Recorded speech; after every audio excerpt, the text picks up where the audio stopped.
Hello again. It's Fragile Memories, of course. Who else would it be? And this time I have a marker piece that I'm doing. And no, I am not skilled or very practiced in marker, but we're doing it anyway. Because, I kind of wouldn't mind getting better at anything. So, in previous videos, I have done some character ornaments, and this is the first time one of them is showing up on this channel. And this is Cheyenne, the pink, gray, purple ornaments that I had done.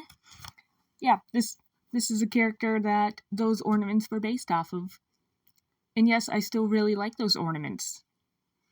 And yes, I do plan on doing more, I just don't know when I will get to more.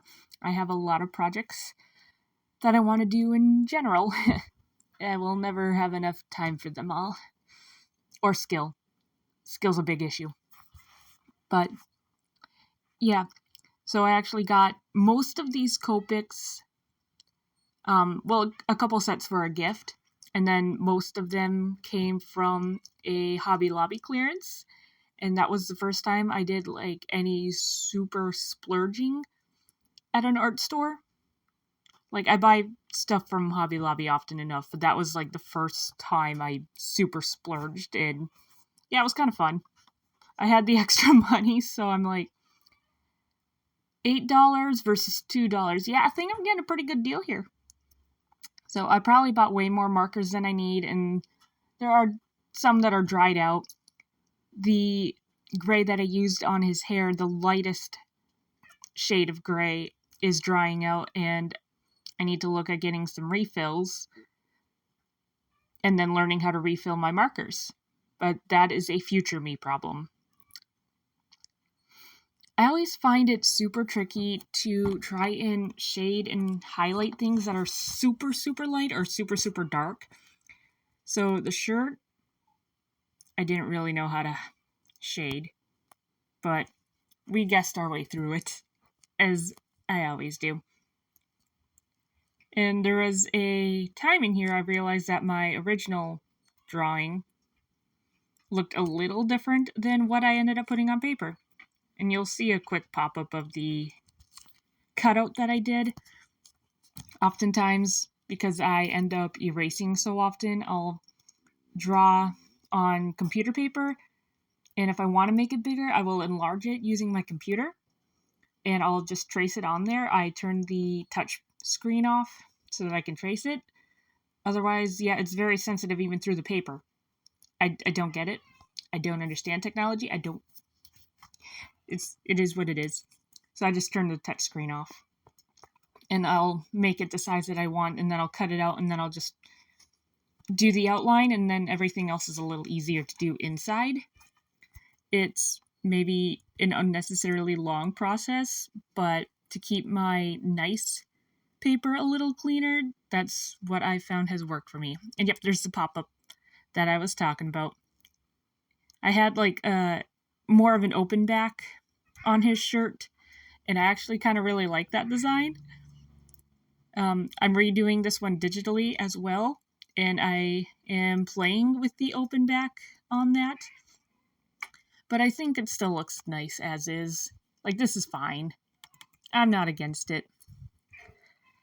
Gee, that popsicle looks kind of familiar, huh? I don't remember the exact time frame of how this came together, but I think it was when I was thinking about starting or just starting the popsicle ornament that I had the image pop in my head. And the original image was only like maybe shoulder up. Like, it was more of a close up. And I'm not really sure how it ended up being like around thigh, knee up. But I'm not against this because I think for the most part it turned out all right. I'm still learning too, and like, it's definitely hard to find time to try and do the practices between projects, between work, between, activities in general that I either have to or want to do. So, like, I definitely feel my progress could be faster or better. I'm a scatterbrain. And yeah, I can focus on one thing at a time, even though I do 12 things at a time. Go figure. Also, my workspace is kind of small, even though I cleaned up 2 of my 3 desks in the past couple weeks. But, space is still limited. And maybe eventually I will keep figuring out a better organized system, because I feel, for me personally, my workflow is definitely better when I have room to work in a organized space. And so, yeah, that's a future me problem still. So, with the actual shading and stuff with the markers, I did look up kind of how to do it on Google, and basically, have a light, a middle, and a dark, and then you just kind of go back and forth trying to blend it out as, like, before the ink dries. And so that's what I was trying to do here. Although I could only do, like, maybe one shade on the shirt, but it's fine. I don't obviously have a white marker, so trying to figure out how to blend a highlight in there. I mean, it would probably make most sense to just leave open spaces for highlights, or if you want something like a bright white, to just leave it white. But I'm pretty messy, and I have a habit of not doing that, even if that is the intention to do so.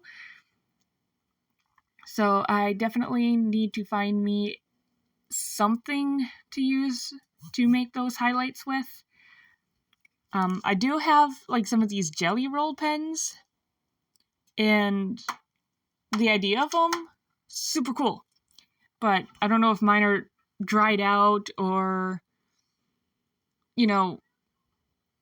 or if they're just low quality pens even, but they just didn't seem to work that well.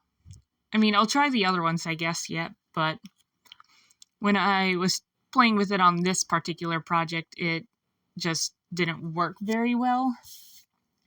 So, if you guys have any suggestions on, tools to use for those sharp highlights on things like this, let me know down in the comments. That would be much appreciated. But yeah, I'm still pretty happy with how this came out overall. Like, some of the highlights do show up pretty well, despite me complaining about this pen. Because I don't know how well it shows up on camera, because I do the recording and editing on my phone, and that's been pretty convenient so far. Well, it's a spare phone, but so it's a little hard to see exactly how some of the smaller areas come out comparative to watching it on a computer.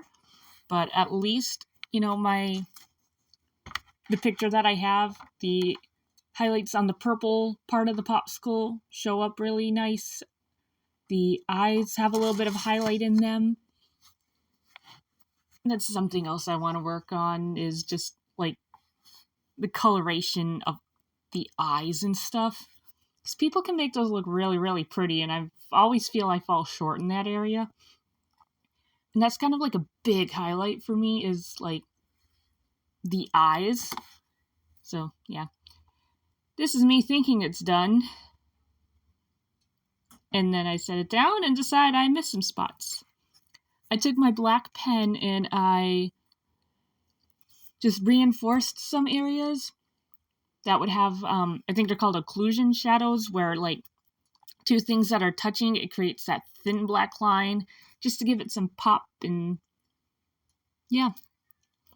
And I don't know what this stuff is called. I think it's actually meant for stamping, and I guess I didn't think about putting it in frame.